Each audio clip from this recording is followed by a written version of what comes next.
मणिपुर की हालात की गंभीरता का अंदाजा इसी से लगाया जा सकता है कि वहां हिंसा में शामिल दोनों समुदायों के पास अब ऐसे हथियार हैं जिनका इस्तेमाल आमतौर पर युद्ध में किया जाता है। सेना इस कदर मजबूर है कि उन्हें एंटी ड्रोन सिस्टम तैनात करने पड़े हैं।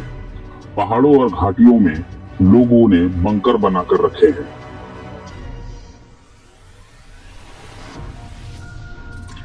मणिपुर में 3 मई 2023 से हिंसा का दौर शुरू हुआ था, लेकिन 16 महीने के बाद भी राज्य में शांति बहाल नहीं हुई। ताजा मामला जिरीबाम जिले का है, जहां शनिवार को हुई ताजा हिंसा में 5 लोगों की मौत हो गई।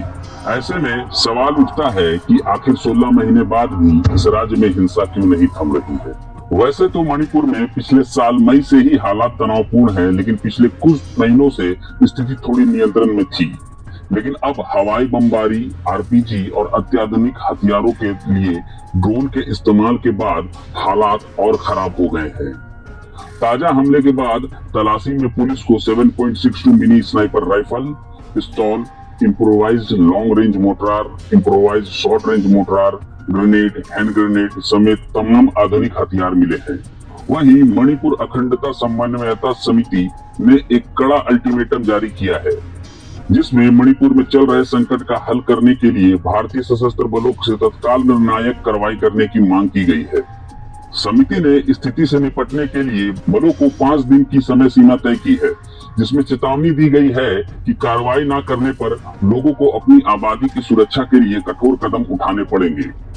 समिति ने स्थिति से निपटने के लिए केंद्रीय सुरक्षा बल के तरीके, खासकर कुकी उग्रवाद समूहों से निपटने के उनके तरीके पर गहरा असंतोष व्यक्त किया है।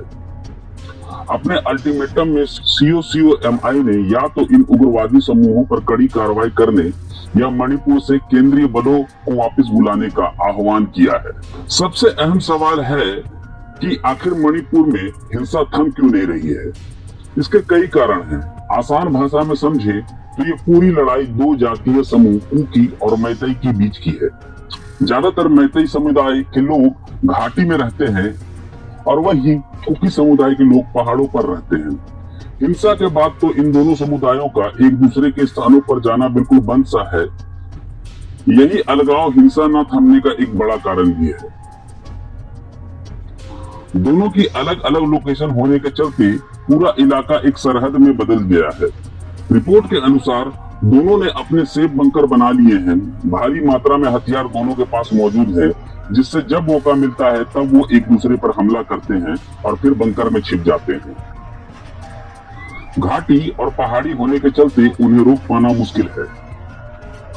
सवाल यह भी है कि आखिर दोनों समुदायों के पास इतनी बड़ी संख्या में हथियार कहां से आए। जिन हथियारों का हिंसा में इस्तेमाल हो रहा है वो आमतौर पर युद्ध में इस्तेमाल किए जाते हैं या फिर जवानों द्वारा इस्तेमाल किए जाते हैं।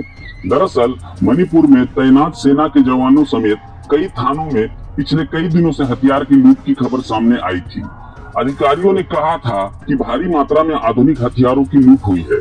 वहीं दूसरा आरोप अवैध हथियारों की सप्लाई का भी है, जिसको लेकर राज्य के मुख्यमंत्री समेत कई नेताओं और विशेषज्ञों ने चिंता जाहिर की है।